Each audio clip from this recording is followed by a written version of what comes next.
First thing we did was just kind of roll out the anterior tibialis to push the tibia in a little bit, especially on the right side. It should help with unlocking the knee and improving the knee bend and flexion.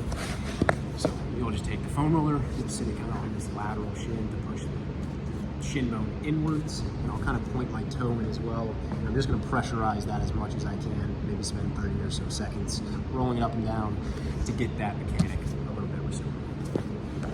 Next thing we did was what I call kind of an ankle rocker, where I'm really trying to drive the knee forward over the foot to kind of pressurize the forefoot and the base of the big toe. A couple things we want to think about is not shifting everything forward and not instantly just losing our heel contact. So here, I'll start with my knee behind my foot, like so. I should feel more lateral heel and lateral foot in this position. As I slowly push the knee forward and turn my body away, think zipper turns away from that knee, you should start to feel pressure come into the base of the big toe, and the arch should slightly flatten. You should feel that pressure in the foot. So knees behind the foot, I feel my heel heavily. I slowly push the knee forward and let the tibia translate over the foot as I turn away from that side.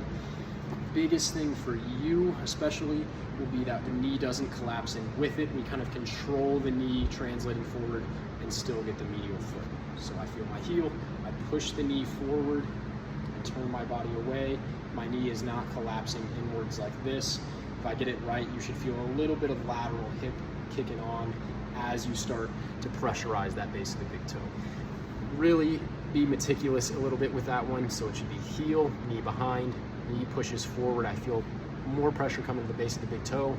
The knee stays nice and in line and kind of on a railroad track, and we don't just slam our whole body forward. This is going to be a foam roller hamstring bridge. All you're going to need is a foam roller. You're going to put one foot on it. We're going to start with just putting kind of the heel of the foot that's on the foam roller on the block, or on the roller. So come down.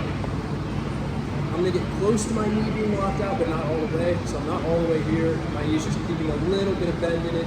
My heel's on the roller. I'm going to push my heel down into the roller and slightly bring this knee up. And I'm just going to very, very lightly let the push from my heel lift my hips off the ground. I should feel the hamstrings working pretty hard.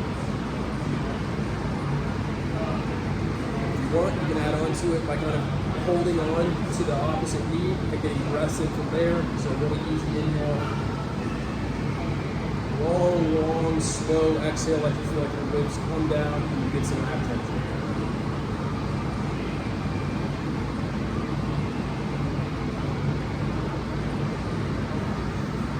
Rinse and repeat that little breathing sequence.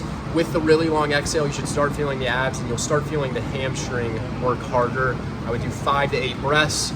Don't force yourself into like a cramp, but you should feel the hamstring working pretty good and get the breath work in.